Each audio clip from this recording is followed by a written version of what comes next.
Ana m asị kemgbe ihibọrọ ọhaneze ị na-edu ndị Igbo na Lagos n'ime ọhaneze nakwa ọhaneze n'ụzọ ije ọ dị mfe ime otu a? Chizo, ọ dịghị mfe ịbụ onye ndu ma ọkwa na onye na-atụzi aka ma ọkwa na onye na-asa ahụ ndị mmadụ.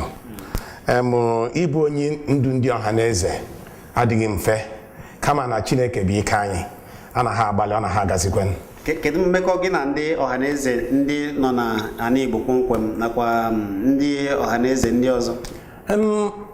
Mmekọ mụ na ọhaneze nke anyị na-akpọ ọhaneze national body, mmekọ mụ na ha dị mma maka ọ ike ha nyere mụ ka m ji na-atụziri ndị Igbo aka na Lagos steeti na n'ụzọ ije. Nke a bụ eziokwu, maka na kemgbe ị bịara ịbata dịka onye isi ọhaneze na Lagos, anyị fụ na ndị Igbo na mmekọ ndị Igbo na ndị obodo ha nọ na afọ aga udo dị, kachasị ịbịa na anyị fụ na mba ndị ọzọ gasị na-enwe ọgbaghara dị iche iche, mana kemgbe ị batara n'ọchịchị udo bịa dịtụ n'etiti ndị Igbo nọ na Lagos nakwa etiti ndị ha nọ na be ha.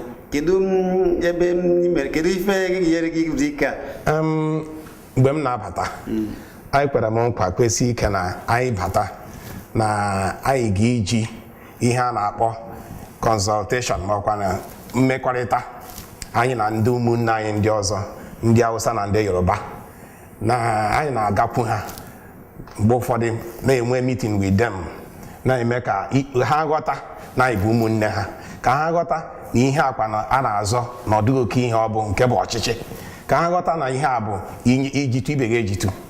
Ọ dịghị ihe ọzọ anyị na-eme na-abụghị ihe ịrịọ arịrịọ. Mgbe ụfọdụ kwa ị na-agwa ha, ị na-eme ka ha mara agwa right. So ya mere udo ahụ iji na-ahụ ya.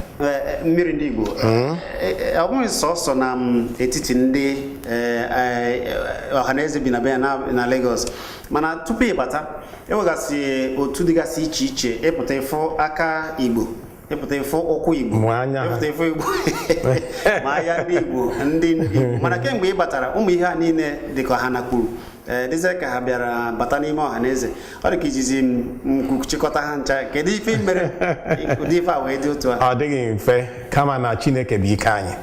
Ngwa ngwa anyị batara, anyị bịara bịa nwee ike ị na-eme iti ndị ụmụnne anyị ndị kpọrọ aha, ma ndị aka Igbo, ma ndị anya Igbo, ma ndị ntị Igbo, ha niile anyị bịara na-eme iti ndị anyị ji nwere dịka ndị dị mkpa anyị, ndị okenye anyị na ha so na-abịa gagasị na-agwa ha ihe o ji dị mma ka ndị Igbo nwere otu olu, were otu olu na-ekwu okwu, were otu ka ha mgbakọta ụkwụ gbawa ite. Ịma na moto ndị ọhaneze bụ igwe bụ ike, ka ha nwerekwana ike gbakọta ụkwụ gbawa ite. Anyị mere ka o doo ha anya na ọ dịghị mma anyị na-akpa iche iche. Ndị ntị Igbo na-agara nke ha iche na-ekwu aga, ndị anya Igbo nsi otu ahụ na-eme, anyị na-agba iche iche. So ya mere o ji bụrụ na ha ọtụtụ n'ime ha kpekọtara ka anyị nọkọta, mana ha niile makwara na ọhaneze bụ nna ha.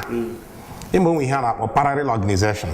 So that parallel organization bụ ndị na-ekwu okwu ya. Beta anyị gwara ha, ebe unu ma na ọhaneze bụ nna unu bịa nọrọ n'okpuru ọhaneze, ọhaneze abụrụ umbrella aha ekwuru okwu ya. Then n'ime ya ha niile hụtara ya, since ahụ kwa n'udo na-adị.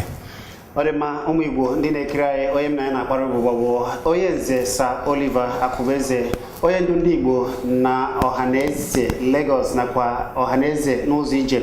Anyị na-akparịta ọganihu Igbo ịnafa anụ ya.